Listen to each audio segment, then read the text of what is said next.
Hi folks, Aaron Dorr here with Iowa Gun Owners. From time to time we get asked questions from members or the media or prospective members of our organization. Why can't you guys get along well with people in the State House? How come so many politicians don't like you guys? And it's a fair question to ask. I mean, of course, you all know the expression Iowa nice. This is Iowa. This is not New York State. This is not, some state out in the East Coast where everybody is conditioned to expect this type of animosity. This is Iowa, so what's the deal?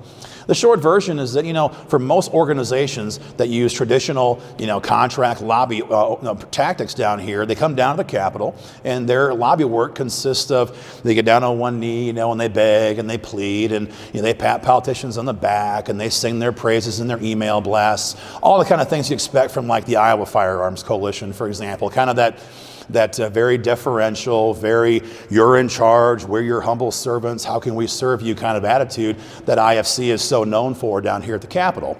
And so when you don't use tactics like that, when you expect politicians to do their job, to uphold the Constitution, to defend our gun rights, and you hold them accountable if they don't do that, they're going to get mad at you. That's just how it works up here, especially if your organization is known for being the preeminent organization at election time that holds people accountable and has seen 35 anti-gun incumbents removed from office. Of course, we're a 501c4, so we don't do that ourselves, but we educate our members. We pull back the curtain on what happens here in Des Moines, and you guys take charge. You guys take action based on what happens with this information, and 35 incumbents have been removed from office here in Des Moines. And guess what?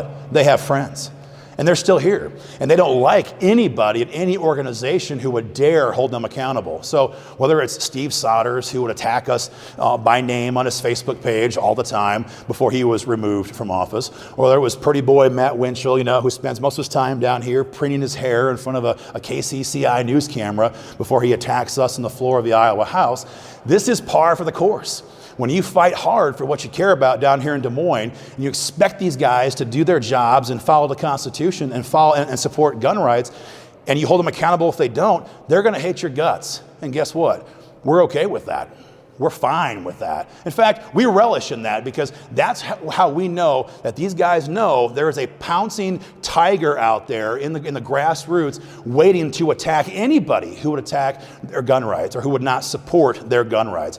That's also why we're seeing for the first time here in years a tremendous expansion of gun rights here in Iowa. And it's all because there's an organization backed up by thousands and tens of thousands of grassroots supporters across the state who are willing to be hated down here in Des Moines. And guess what? Next session, the fight goes on here for constitutional carry here in Iowa. We expect more of the same vitriol and hatred, and we're fine with that too.